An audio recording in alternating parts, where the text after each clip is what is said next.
If you want the gills, we got the skills right here at 302 Fishing. Good evening, guys. We're out here on a hot, sultry evening here, getting ready to get our fish on. It's 90 degrees with about 1,000 degrees humidity going on right here in the state of Delaware, man. It's always sticky here right around this time in this state, man. It just never fails. But I was gonna do a review on a bait that is quite unique, and I was trying to choose the proper pond to do it at, and I thought this pond would have been the one to come to, but I got a little roadblock thrown in, so we're not gonna go ahead and do the review, but it will come out maybe in the next episode or two. But today we are gonna use a popular form of topwater bait that right around this time is always good, especially when the sun is going down. And no, we're not talking about the buzzbait, guys. We are talking about the frog. We are going to be tossing the frog out here today. One of my other favorite baits that I like to use. I'm a topwater guys, man. Oakster, man, he likes the spin reels and all the cranking and all that nonsense, but I love those giant blow-ups. So we're on our favorite topwater pond. Normally you see me out here with the buzzbait, but today you can see there's like 10,000 pounds of scum. So you know there's got to be a bass somewhere lurking in all that nonsense out there. So I'll put in the description below all the frogs that I'll be using. I got 2, maybe 3 different kinds I'm going to be using, and what I do as hacks for these frogs when I'm coming out here and doing that type of fishing. So give me a moment. Let's get that bait out there, guys. Let's start skipping it across all that algae over there, and hopefully, if we're lucky, we get a big one on. All right, we're gonna take a couple steps out here, right in the open area first before we get out into that area, but we're gonna try to concentrate right ahead of us to see if we can get a couple good quick bites right here. And I'm trying to feel this pond out, because usually when you walk on this stuff, it's like walking on slime, and it's super slippery. It's like oil almost. But the frog we're using right here is, you know, your basic run-of-the-mill frog that we're using right here. I think this one right here, if I'm not mistaken, is a lunker hunt style frog. Don't ask me what the make of it is, but I'll find that out once I get home and I drop it in the description field below for you guys. But I'm trying to feel this bottom out here, and I'm finding holes already. I'm literally in one right now. But let's see how quickly we can get a bite on right now with this frog. I've got 30-pound braid that's on here, so we can bring it right through all of this nonsense very easily. I also will show you what I do to the frog once I bring it back in here. But I just want to get my first cast off to see if we can get a fish to blow up here right off the bat. We do have a breeze going on. It's reasonably nice. It's not super hot, but it's enough just to kind of cool you down a little bit.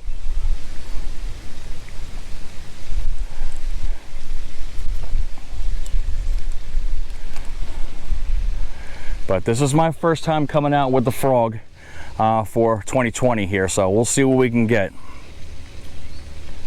I have no doubt we're going to get at least 1 or 2. All right, let me reel my frog up.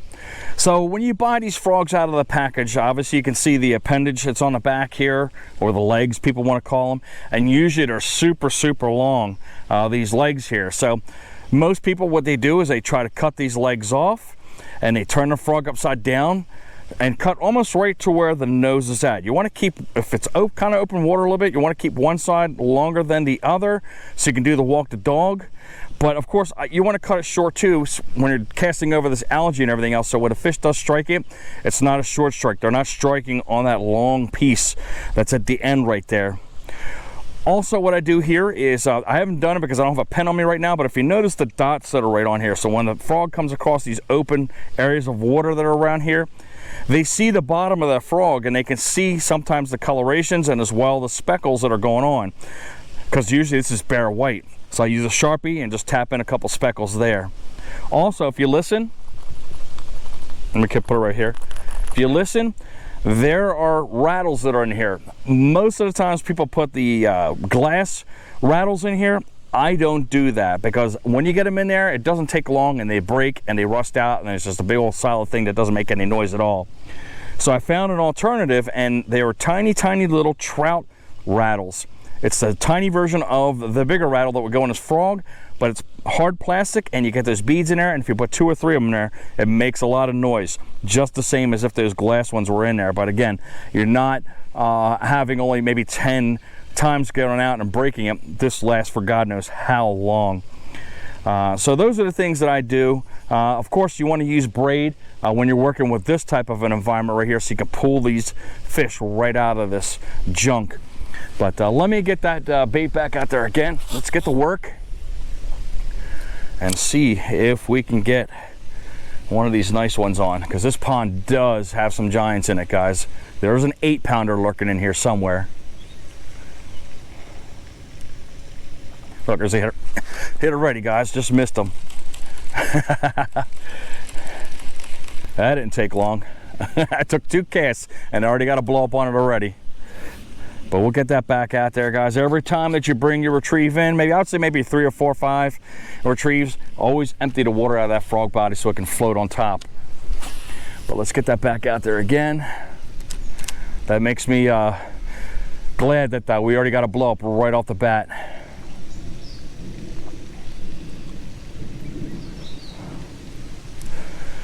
But when you get that strike, guys, do not automatically, like I did there, I got a little excited and I struck it a little too early. Always wait like maybe a half a second to a second later.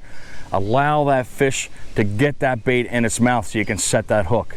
And set it good, guys, because you got to bring it through all of this 10 pounds of crap. We're going to throw over here first, but I know when we go over here, that's where we're going to probably have our success mostly, because again, most of the bass like congregating in there because there's logs and everything else underneath all this debris.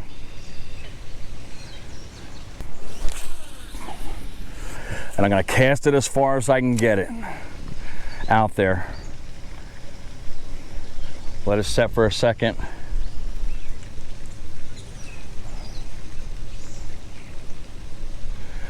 And if you notice, there's openings, little gaps and everything, guys. So as you bring that frog across, try to get that frog to settle right into that little opening right there. That way the fish can get a slight gander at that bait.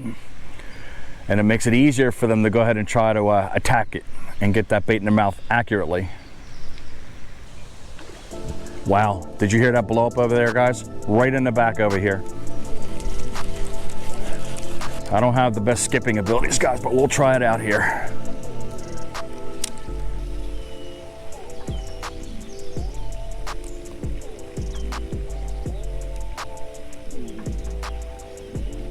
Look, look, look, look. Fish on, right there, guys. He came right out from underneath that tray. I watched him. There was a tiny, tiny little swirl right in the area because I watched him come across. All right, how about that, guys? It's about a pounder. He was aggressively attacking that bait fish in there. I said, I got to throw in there. But we are not skunked. We got one on.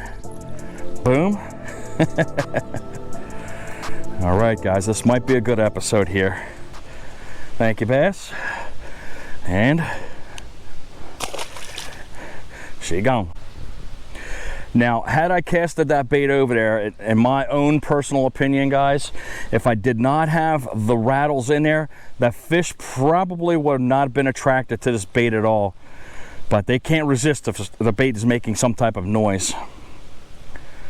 And that was your prime example right there. Wow. All right.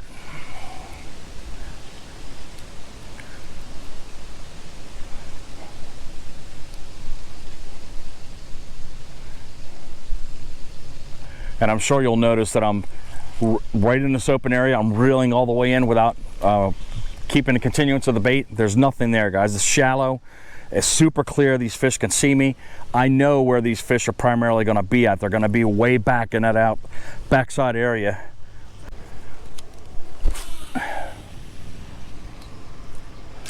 Got sightseers, guys. Got a guy with a golf cart with his rod on the back of it. Yeah, I see the guy coming out here. We got a guy with a golf cart right there. He's got his fishing rod. I caught one. I just got here like 10 minutes ago. Yeah, we caught we caught a bass, and I think we caught a sunfish. Oh, okay. Yeah, there's 8-pounders in here. Yeah, I'm using a frog, man. That's what I'm using right now. Yep. There's 8-pounders in here. Yeah, there's 8-pounders in here. Huh? There's an 8-pounder in here. Oh. Yeah. I'm hoping one of them meets that frog. Okay. All right, man. I love it when people are friendly, man. That's the good thing, guys. He said he caught a bass and a bluegill. You know you pretty much got an ally, man, when you see somebody with a fishing rod on the back of their golf cart. He might even come over here and talk to me. I don't know. Feel this water out here. Yeah, definitely a nice temperature. We are going to have another 90-degree day out here, so again, it'll further warm this water up and get these fish more active. Looked at my phone. It looks like we have maybe an hour and a half of light to go ahead and try to get as many fish on as we can. There, fly, frog, fly. As you can see, the clouds are building up in the back over here. It's possible we can get a thunderstorm. You never know. It's summer. It's always 20% chance of thunderstorms here in Delaware. But for the most part, obviously blue skies that are going on right now.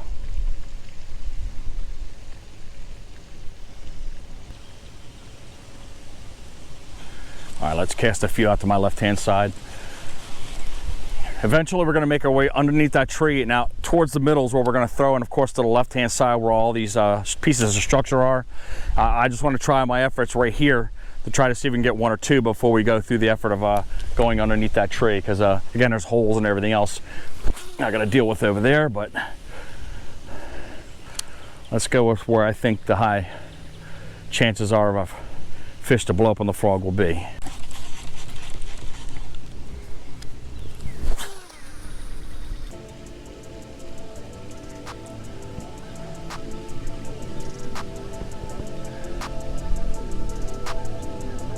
Come on, baby.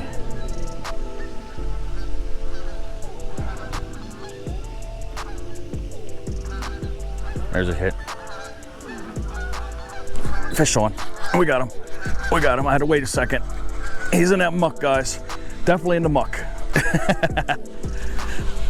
This lump that's coming up right here, guys, there's a fish in there. See it? All right, again, another, looks like a 1.5 pounds right there. They're very lightly hitting on these frogs. They're not doing any super crazy explosions. But look at the salad all over this thing here, guys. All right, but no doubt the fish got the frog, and he only got one hook in him, guys. I mean, it was barely in there. Where's the hook at? Oh, he got it in the tongue. All right, we're gonna have to get our pliers out, so give me a second. Got a nice little bass.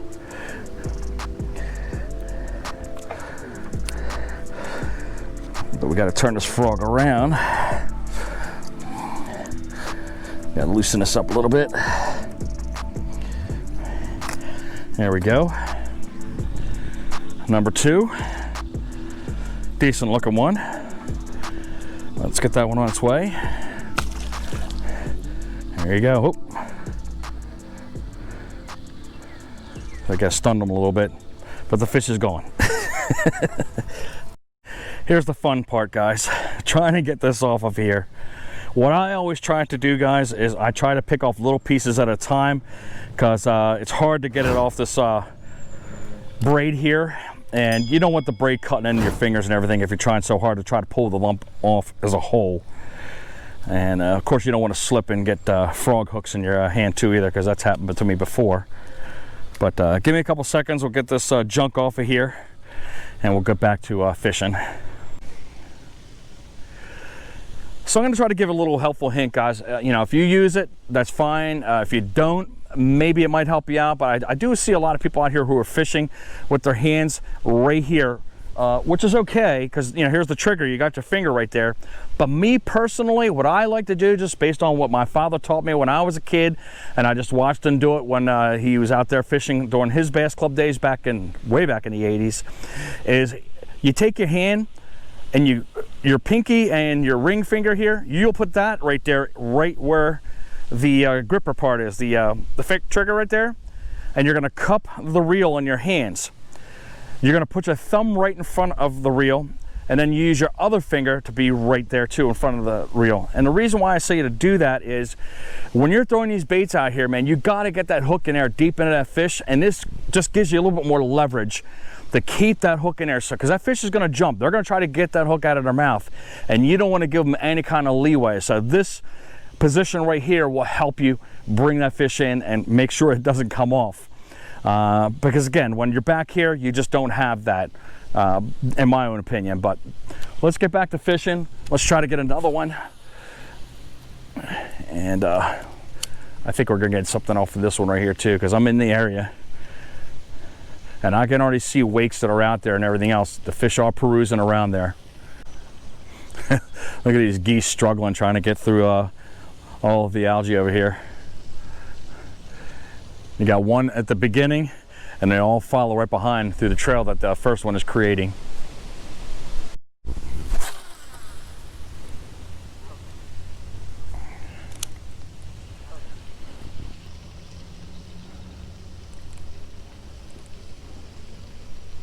Look, there you go.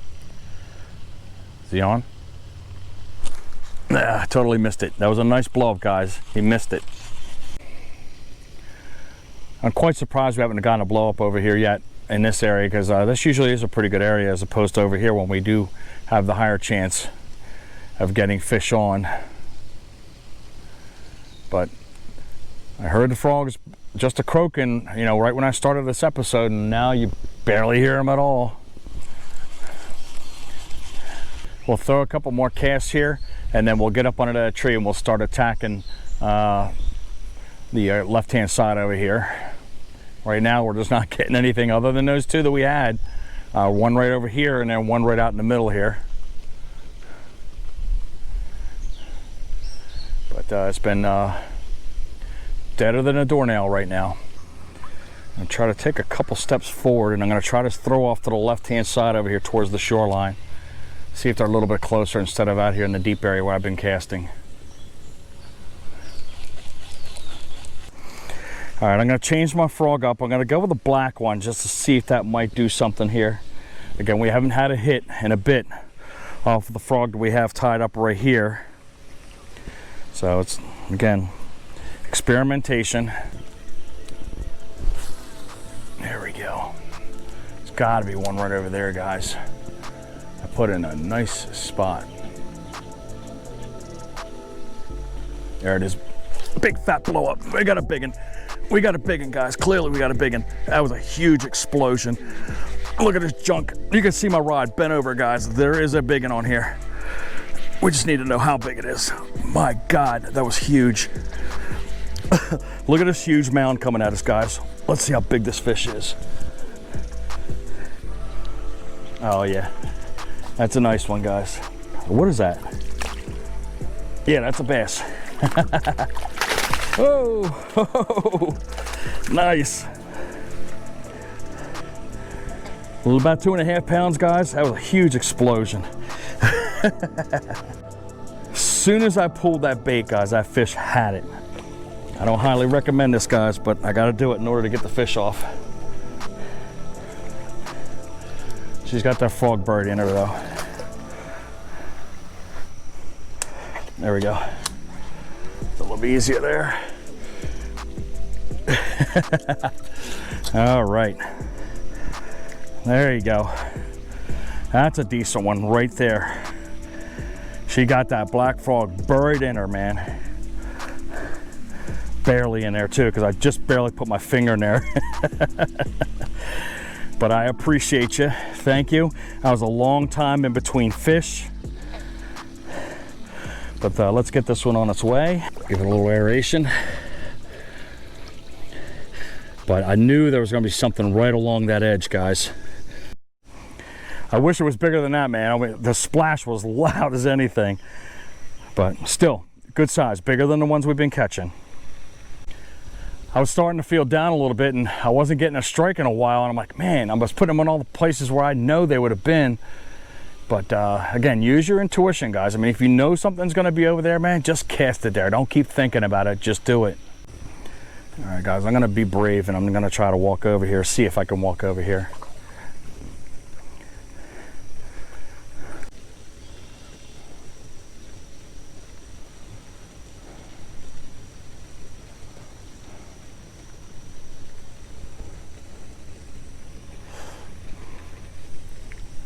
Oh, there's another hit. Fish on, fish on. Got another one, a small one. All right. All right, all right, all right.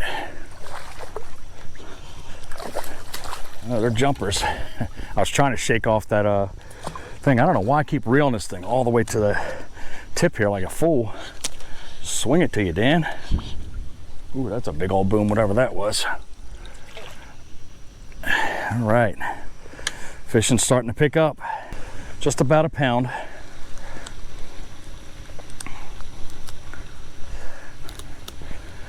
There we go. Boom. Is it gone? Seems like they're right on that edge right there, so they might have a couple beds that are underneath that algae right here along the shoreline. But we'll get this cleaned up. No doubt that fish had the frog there. I mean, that frog is all twisted up. Crazy how a color just changes everything, just like that. Guess they just wanted to see that silhouette.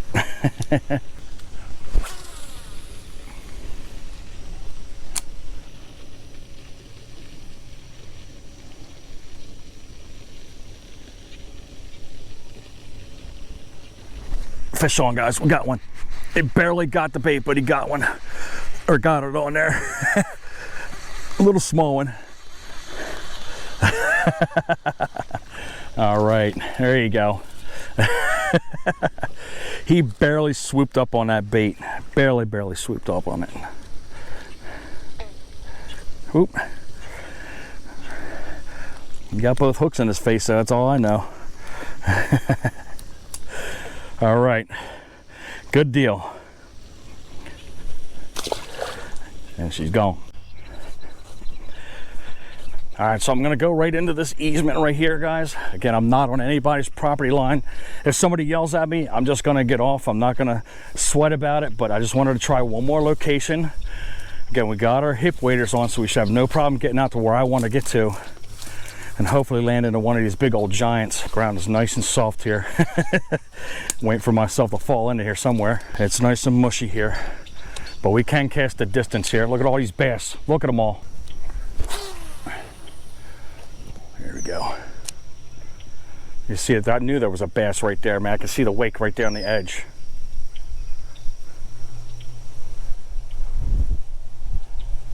Look at them all. Look at them chasing the fish. See if one blows up as I come towards the edge of this algae bed.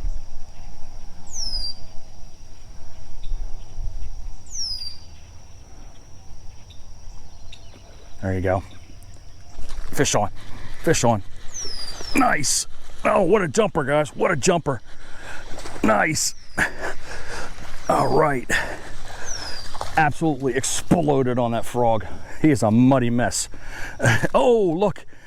We got to go get him, guys. Look how muddy he is. It's probably about almost a 3-pounder, guys. Oh, I just got it right in the eye. Oh. Oh. We're getting muddy, guys. We're getting muddy. Boom. We got to clean that lens off, guys. Woo. It's a muddy rodeo. Nice. Gotta toss her out there. Oh, I'm in that water, guys. I'm in that muck. Might have to end up on this episode right here, because I'm stuck in this, guys.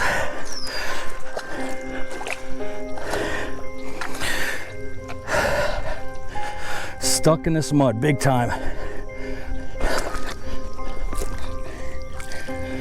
Ugh.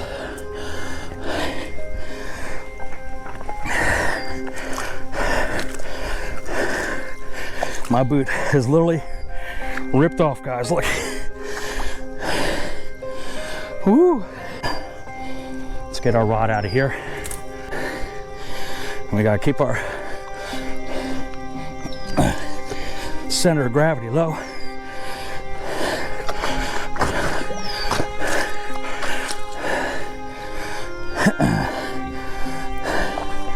There we go. Woo. Look at my boots, guys. Got it. Oh, Lord. You guys almost saw me go into the abyss right there. Sunk real deep into that mud. Ooh, took the breath out of me. Let's get out of here, guys. Oh, Lord. Guys, I'm not gonna lie, man. I was terrified out there. You saw me catch that almost 3-pounder right there in the mud, and the fish fell off. I had to go grab it so I could toss it back into the water again. Well, I almost paid the price of my life right there, because it got all the way up to my knees, man. I sunk. I got my hands dirty. I'm up to my elbows and all the way down to my tippy toes, guys. I smell disgusting, and I want to get a shower. But that made for an interesting ending on a video, guys. It was few and far between on the strikes, but we were able to get a half dozen or so bass on the frog today. I was excited, but not at the expense of my life right there, man. I'm not gonna lie, it took me 20 minutes just to get out of there, get the adrenaline down, guys, and get my breath back, man. I was so nervous, but never again will that happen. I always warn people who wear waders, guys, always test your weight on any section of ground that you're walking on that's underneath the water, or even if it's just muddy. You never know where you're gonna find that hole, that gap, and you're just gonna go right down in there, and you could be in the middle of nowhere and nobody could find you. Fortunately, I was in a neighborhood. I didn't scream because I was able to weasel my way out, but I'll learn my lesson the next time. But I'm gonna get out of here, guys. Hopefully we would have caught some nice fish. You got to give me that big thumbs up, guys. I ballsed out on that and got that fish to show it off to you, even though it was almost at great peril. Subscribe, push that notification bell, guys. Share this video out. Of course, at the end, we've got 2 great videos, and you can check out our playlist if you're still at home. But I'm going to chalk this one up as an experience. I'm going to get out of here, guys. And as always, fish on.